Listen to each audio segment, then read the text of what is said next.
I should like to tell you that I have seen some of the experiments shown in this film actually carried out at the All-Russian Physiological Congress. As you can imagine, technique is everything. Besides such work as you are about to see, Bryukhanenko shares the credit for the methods of human blood transfusion which were first developed in the Soviet Union and are now practiced in this country, which have saved so many lives during the war. What enabled Soviet scientists to solve this problem? Long ago, science established the fact that animal organs and tissues isolated from the whole organism can be maintained in a living state. But in order to achieve this, special artificial conditions must be created.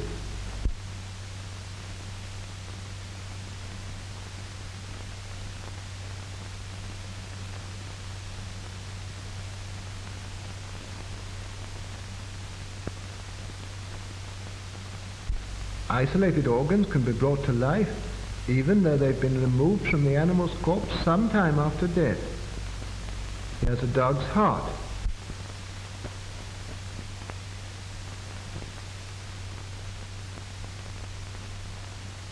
It can function as well in artificial conditions as in a living organism, and for this purpose, blood is introduced into the cardiac vessels.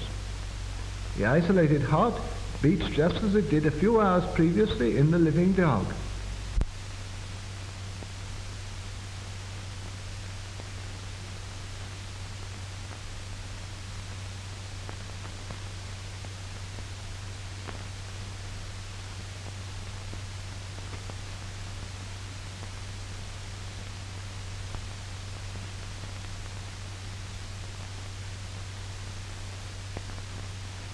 The following experiment is conducted on lungs taken from an animal.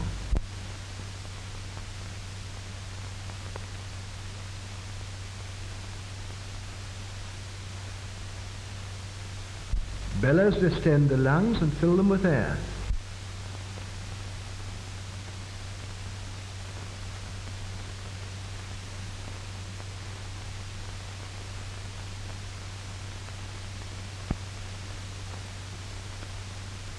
The venous blood is forced into the lungs by the action of the pump. The dark venous blood passes through this tube.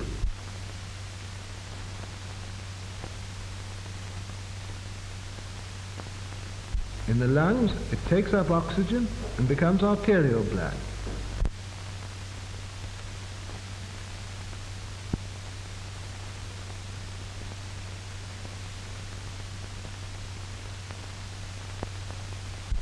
The isolated lungs breathe, producing the same chemical changes as in the living animal.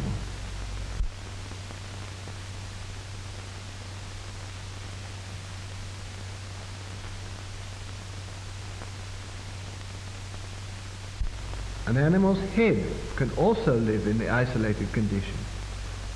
Here is the plan of the experiment.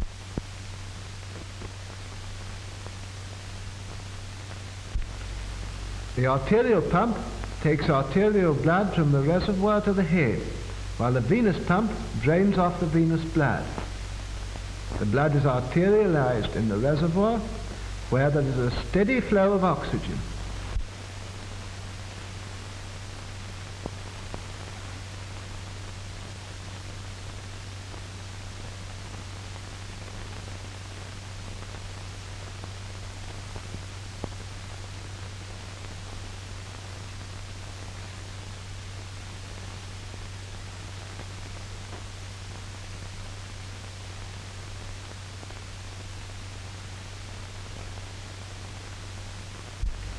The artificial blood circulation ensures the metabolism necessary for the life of the head.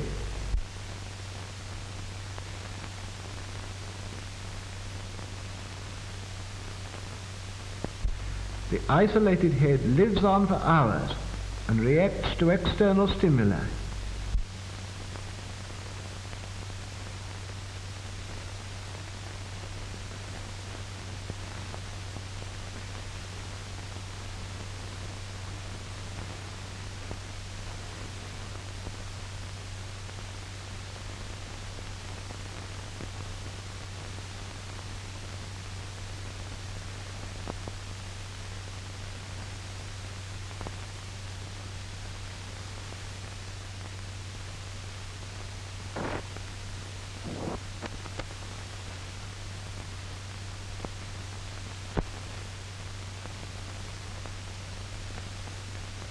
The isolated head even reacts to light and to sound.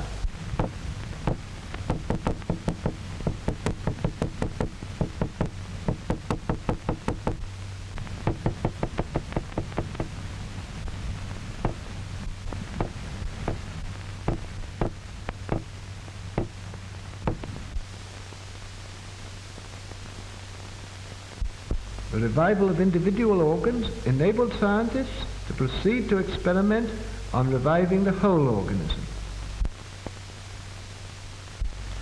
The revival of the whole organism can be achieved with the help of an apparatus called the auto-ejector.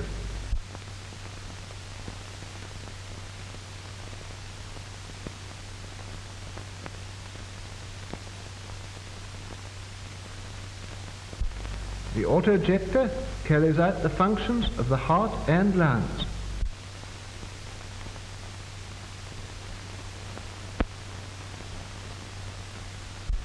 As we know, the heart, by its rhythmical contractions, supplies the body with arterial blood rich in oxygen.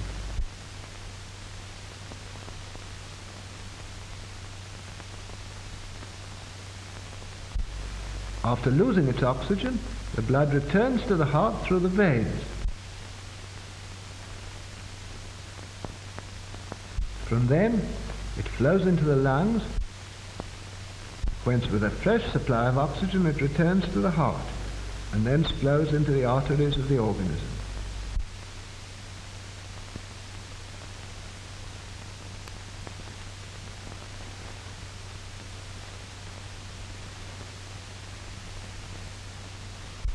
The auto-ejector works on the same principle.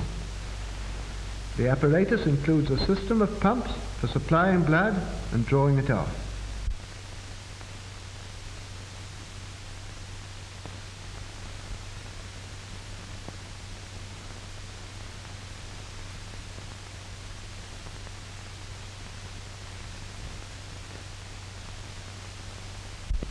The arterial pump supplies the organism with arterial blood. When the blood has given up its oxygen, the venous pump draws it back into the reservoir. Here, just as in the lungs, it's enriched with oxygen and returns into the organism. The blood passing into the arteries of the body ensures the necessary metabolism. In this way, the auto-ejector can perform the work of both the heart and lungs.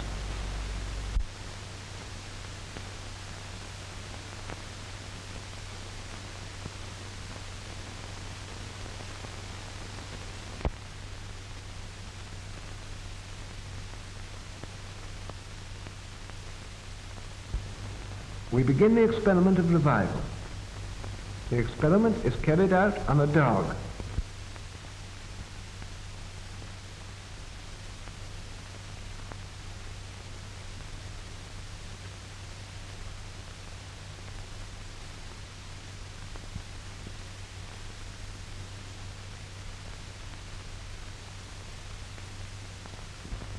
A substance which prevents clotting is introduced into the animal's blood.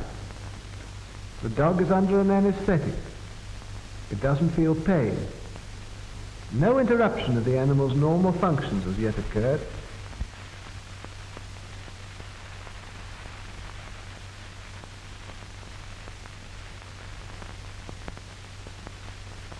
The dog reacts to touch.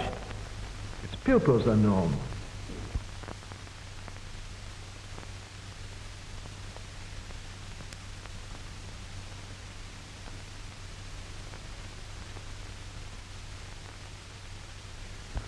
A special apparatus, the kymograph, registers the breathing and the function of the dog's heart. The pulse and breathing are normal.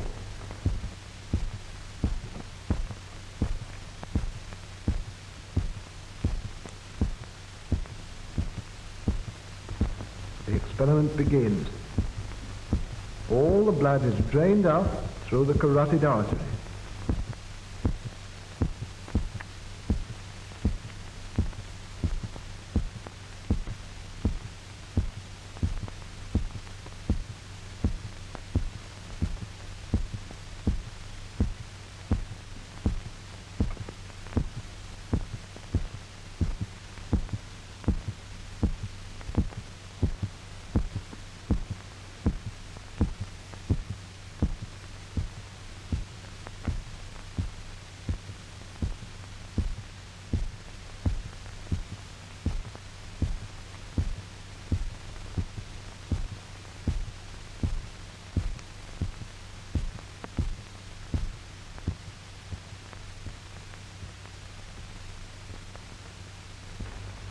heart has stopped.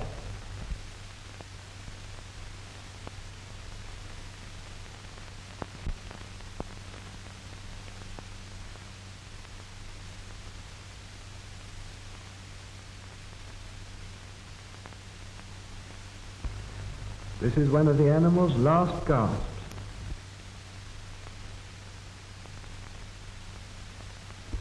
This is a final breath.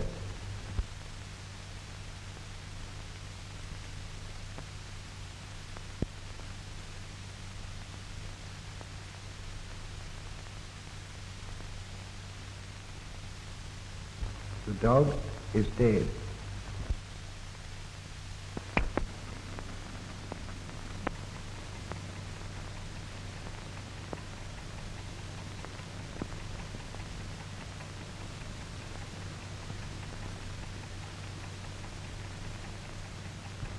Without operative interference, death would be final, as the disintegration of the body cells would gradually set in. The autojector is being attached before starting the revival. The arterial pump is connected with the artery.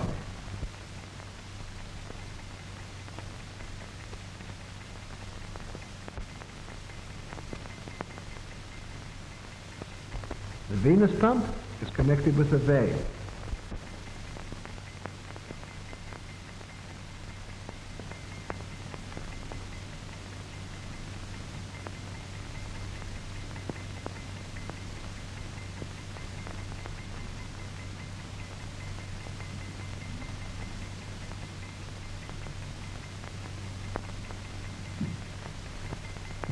Ten minutes have elapsed since the animal died.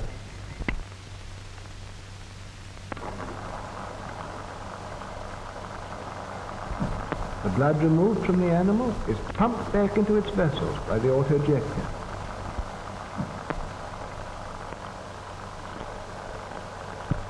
The autojector ensures a normal blood circulation in the organism, replacing the action of the dead heart and lungs.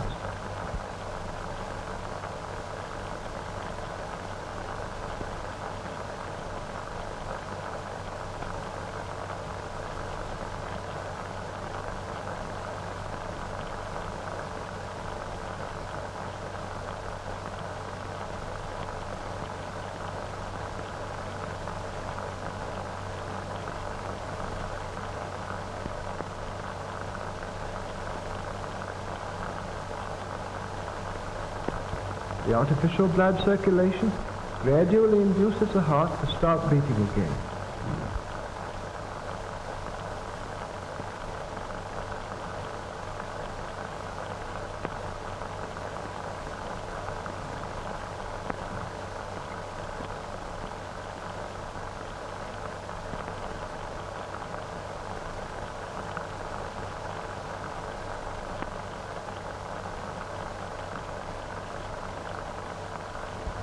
The heart's action begins to be normal.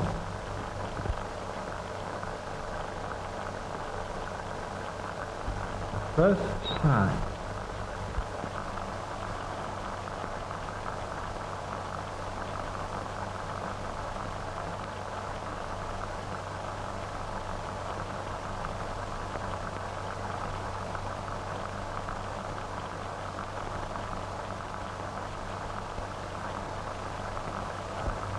The respiration is gradually restored.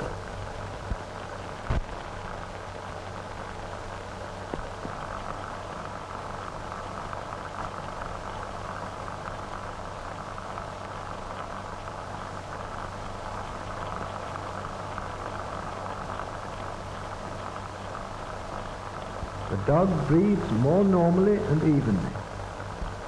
The animal's condition approaches normal. We can now disconnect the autojector and leave the organism of the dog to maintain life with its own resources.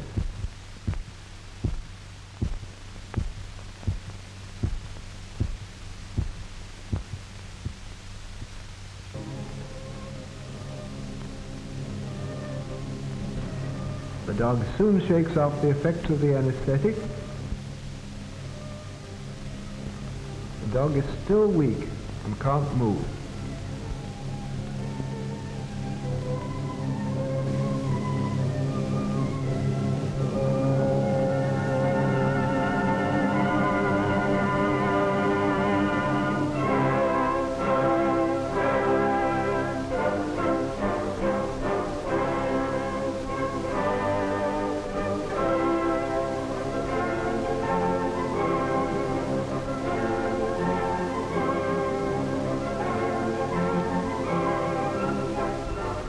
After 10 to 12 days, the dog returns to its normal state.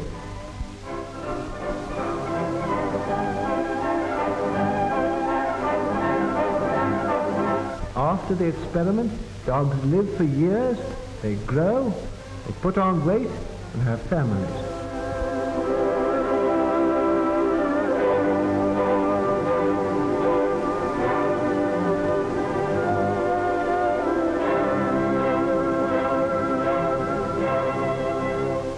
For a number of years now, 3 dogs have been under observation in the Voronezh Medical Institute after being revived by artificial blood circulation.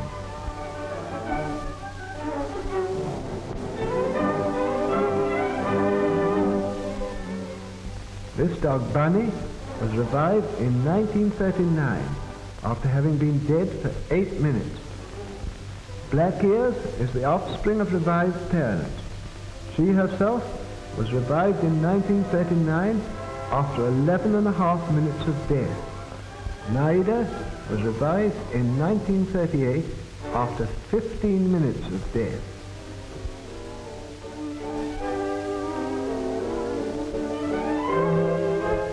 These experiments on the revival of dogs have shown that the process has no harmful effects on the animal organism. The question of the revival of animals is one of the most interesting problems in physiology today. Experiments on revival have added to the valuable store of our knowledge of experimental medicine.